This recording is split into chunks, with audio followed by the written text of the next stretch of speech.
ప్రస్తుతం పశ్చిమాసియాలో యుద్ధం ఆగేలా కనిపించడం లేదు. అమెరికా, ఇజ్రాయెల్, ఇరాన్ల మధ్య పరస్పర దాడులు కొనసాగుతున్నాయి. వార్ నేపథ్యంలో హెర్మూజ్ జలసంధిని ఇరాన్ క్లోజ్ చేసింది. దాంతో ప్రపంచం దృష్టంతా హెర్మూజ్ జలసంధిపైనే ఉంది. ఇక్కడి నుంచి అమెరికాతో పాటు దానికి సహకరించే దేశాల కార్గో షిప్లను వెళ్లనీయకుండా ఇరాన్ అడ్డుకుంటోంది. తాజాగా అక్కడ గస్తీ కాస్తున్న సైలెంట్ హంటర్స్ చర్చనీయాంశంగా మారుతున్నాయి.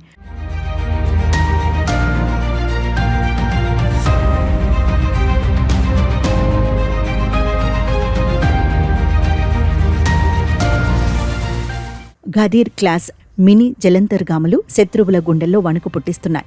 ఇవి ఎంత చిన్నవిగా ఉంటాయో అంతకంటే ఎక్కువ ప్రమాదకరమైనవి అని విశ్లేషకులు చెబుతున్నారు.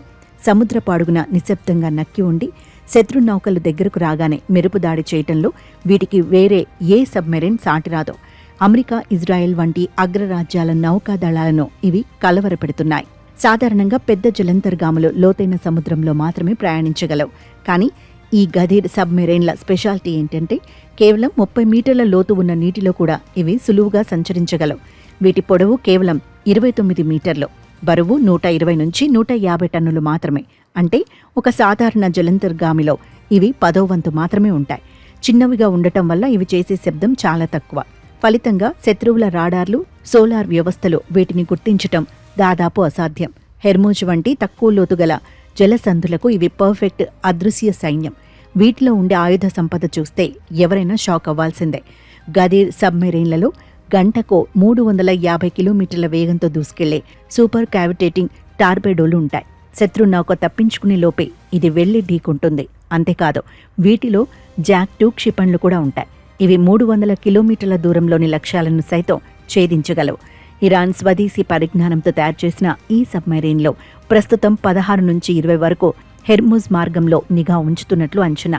ఈ సబ్మెరైన్లు కేవలం దాడులే కాదు, రాత్రిపూట రహస్యంగా సముద్రంలో మందు పాత్రలను కూడా అమర్చగలవు. వాటిని గుర్తించటం, తొలగించటం ఆధునిక నౌకాదళాలకు కూడా పెద్ద తలనొప్పిగా మారింది. అందుకే అమెరికా తన A-10 విమానాలను, అపాచీ హెలికాప్టర్లను వీటిపై నిఘా ఉంచడానికి రంగంలోకి దించాల్సి వస్తోంది. నిశ్శబ్దంగా ఉండి నిర్దాక్షిణ్యంగా దాడి చేయడమే ఈ గదీర్ క్లాస్ సబ్మెరైన్ల సిద్ధాంతం.